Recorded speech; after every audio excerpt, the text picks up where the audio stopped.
Hai guys, kembali lagi di YouTube channel aku, Nesias. Jadi di video kali ini aku bakal lanjutin PKN kelas 9 bab 1.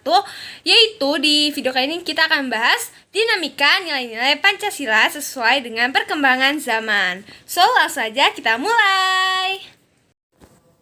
Nah guys, di part 2 ini kita akan belajar dinamika nilai-nilai Pancasila sesuai dengan perkembangan zaman. Pancasila sebagai dasar negara dan pandangan hidup bangsa membawa konsekuensi logis bahwa nilai-nilai Pancasila dijadikan landasan pokok, landasan fundamental bagi penyelenggaraan negara Indonesia.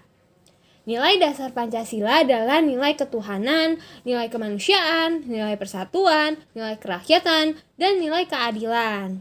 Nilai-nilai dasar Pancasila dapat menyesuaikan diri dengan perkembangan zaman. Nilai-nilai tersebut tetap dapat diterapkan dalam berbagai kehidupan bangsa dari masa ke masa.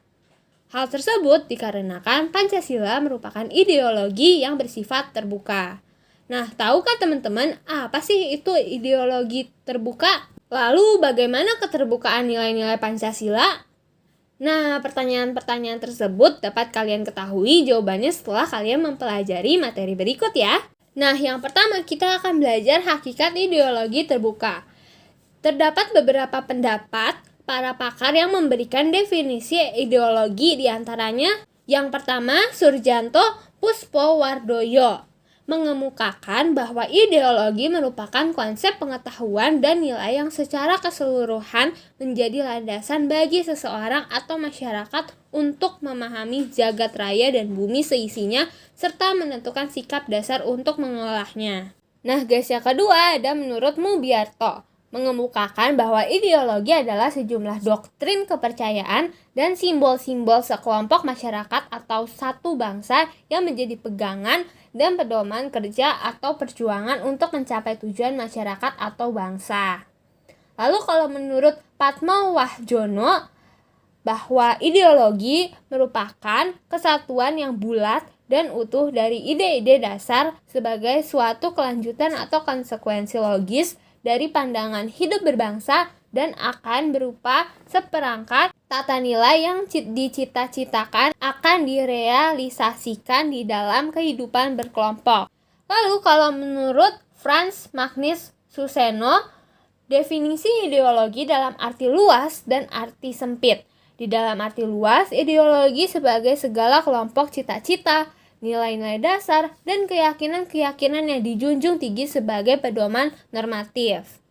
Sementara itu, kalau dalam arti sempit, ideologi adalah gagasan atau teori menyeluruh tentang makna hidup dan nilai-nilai yang mau menentukan dengan mutlak bagaimana manusia harus hidup dan bertindak. Lanjut, kalau menurut M. Sastra Prateja menyatakan bahwa ideologi adalah seperangkat gagasan atau pemikiran yang berorientasi pada tindakan yang diorganisasi menjadi suatu sistem yang teratur.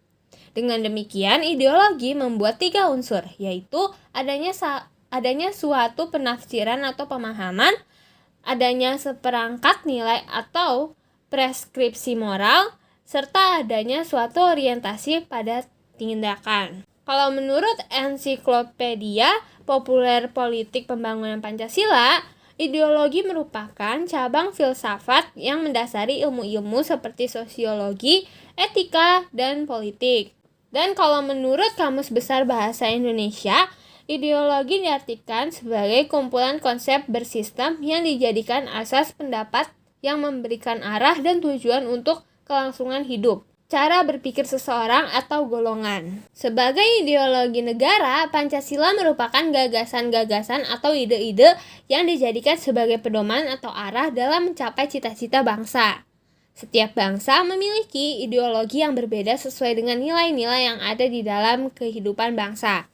Maka dari itu, Pancasila sebagai ideologi negara merupakan ciri khas atau identitas bangsa Indonesia yang perlu dipertahankan dan terus dijadikan sebagai pedoman dalam menentukan arah dan tujuan yang diwujudkan dalam sikap dan perilaku bangsa Indonesia.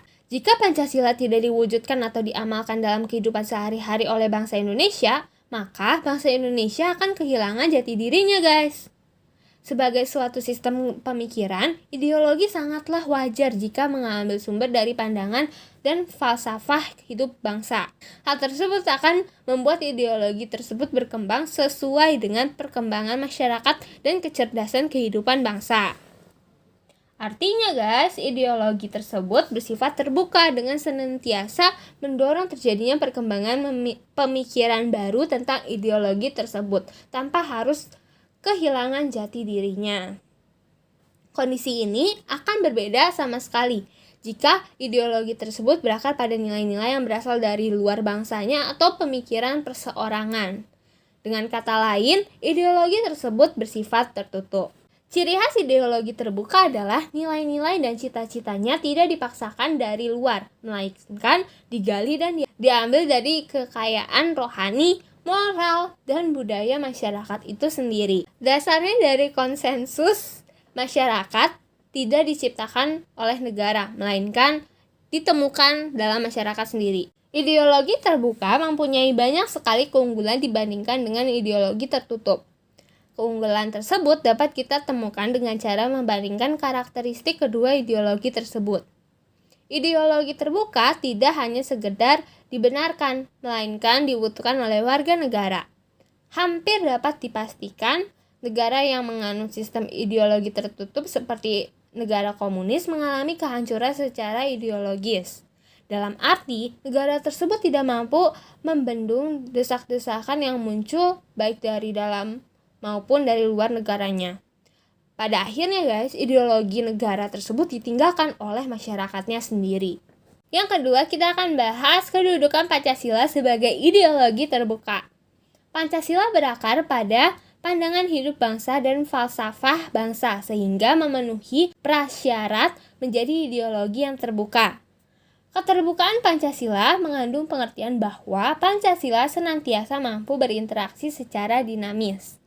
Nilai-nilai Pancasila tidak berubah, namun pelaksanaannya disesuaikan dengan kebutuhan dan tantangan nyata yang kita hadapi dalam setiap waktu. Hal ini dimaksudkan untuk menegaskan bahwa ideologi Pancasila bersifat aktual, dinamis, antisipatif, serta senantiasa mampu menyesuaikan diri dengan perkembangan zaman, ilmu pengetahuan, teknologi, serta dinamika perkembangan aspirasi masyarakat. Keterbukaan ideologi Pancasila harus selalu memperhatikan yang pertama, stabilitas nasional yang dinamis. Yang kedua, larangan untuk memasukkan pemikiran-pemikiran yang mengandung nilai-nilai ideologi Marxisme, Leninisme, dan komunisme. Yang ketiga, mencegah berkembangnya paham liberal. Yang keempat, larangan terhadap pandangan ekstrim yang menggelisahkan kehidupan masyarakat. Dan yang kelima, penciptaan norma yang harus melalui kesepakatan. Keterbukaan ideologi Pancasila mengandung nilai-nilai, 3 nilai ya guys. Yang pertama itu ada nilai dasar, yang kedua nilai instrumental, dan yang ketiga nilai praksis. Nah, kita akan membahas satu-satu mulai dari yang nilai dasar. Apa sih nilai dasar? Nilai dasar yaitu hakikat kelima sila Pancasila. Ketuhanan yang Maha Esa, kemanusiaan yang adil dan beradab, persatuan Indonesia, kerakyatan yang dipimpin oleh hikmat, kebijaksanaan dalam permusyawaratan perwakilan, dan keadilan sosial bagi seluruh rakyat Indonesia. Nilai-nilai tersebut bersifat universal, sehingga di dalamnya terkandung cita-cita, tujuan, serta nilai-nilai yang baik dan benar. Nilai dasar ini bersifat tetap dan melekat pada kelangsungan hidup negara. Nilai dasar Pancasila selanjutnya dijabarkan dalam pasal-pasal Undang-Undang Dasar Negara Republik Indonesia tahun 1945. Adapun perwujudan nilai dasar Pancasila sebagai ideologi terbuka tersebut adalah sebagai berikut. Yang pertama, nilai ketuhanan dalam Pancasila. Sebagai ideologi terbuka merupakan bentuk hubungan warga negara Indonesia sebagai insan pribadi atau makhluk individu dengan Tuhan Yang Maha Esa pencipta alam semesta.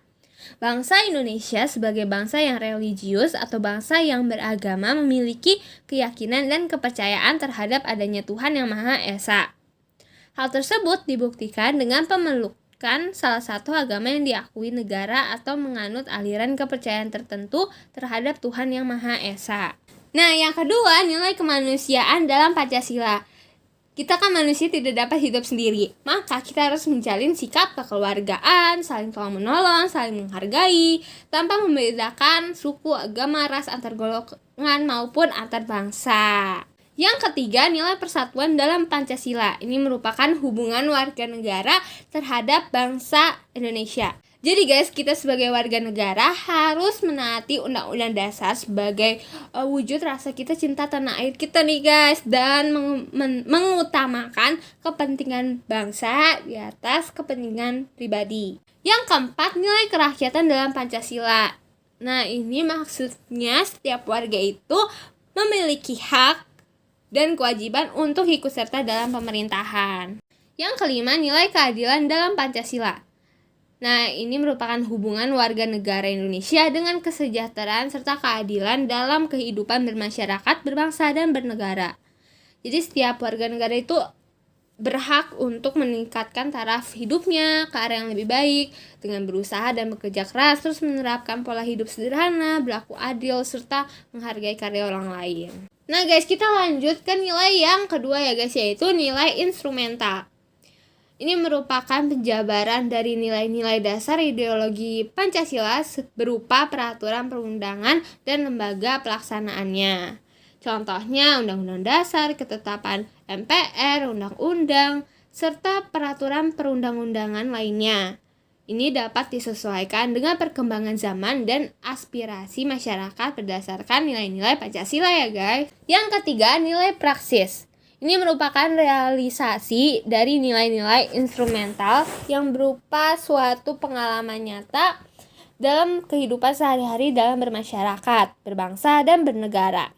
Dalam realisasi praksis inilah, penjabaran nilai-nilai Pancasila senantiasa berkembang dan selalu mendapat dilakukan perubahan dan perbaikan atau reformasi sesuai dengan perkembangan zaman dan aspirasi masyarakat. Sehingga Pancasila merupakan ideologi terbuka. Suatu ideologi selain memiliki aspek-aspek yang bersifat ideal berupa cita-cita, pemikiran-pemikiran, serta nilai-nilai yang dianggap baik, juga harus memiliki norma yang jelas. Hal ini dikarenakan suatu ideologi harus mampu direalisasikan dalam kehidupan nyata. Oleh karena itu guys, Pancasila sebagai ideologi terbuka secara struktural memiliki 3 dimensi. Nah, ketiga dimensi Pancasila tersebut diantaranya adalah yang pertama, dimensi idealisme. Dimensi ini merupakan nilai-nilai dasar yang terkandung dalam Pancasila yang bersifat sistematis, rasional, dan menyeluruh. Pada hakikatnya bersumber pada filsafat Pancasila. Hal tersebut karena setiap ideologi bersumber pada suatu nilai-nilai filosofis atau sistem filsafat. Dimensi idealisme yang terkandung dalam Pancasila mampu memberikan harapan, optimisme, serta memberikan motivasi pendukungnya untuk berupaya mewujudkan cita-citanya. Ideologi mengandung cita-cita yang ingin dicapai dalam berbagai bidang kehidupan bermasyarakat, berbangsa, dan bernegara, sehingga masyarakat atau bangsa dapat mengetahui ke arah mana yang mereka ingin membangun kehidupan bersama. Yang kedua, dimensi normatif. Ini mengandung pengertian bahwa nilai-nilai yang terkandung dalam Pancasila perlu dijabarkan dalam suatu sistem norma.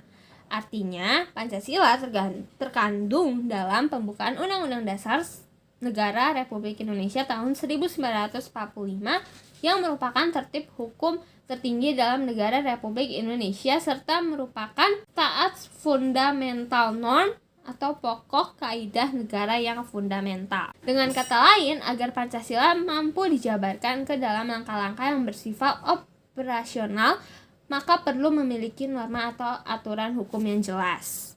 Nah, yang ketiga guys, dimensi realitas. Dimensi ini mengandung makna bahwa suatu ideologi harus mampu mencerminkan realitas kehidupan yang berkembang dalam masyarakat. Pancasila memiliki keluasan yang memungkinkan adanya pengembangan pemikiran-pemikiran baru yang relevan tentang dirinya tanpa menghilangkan atau mengingkari hakikat yang terkandung dalam nilai-nilai dasarnya.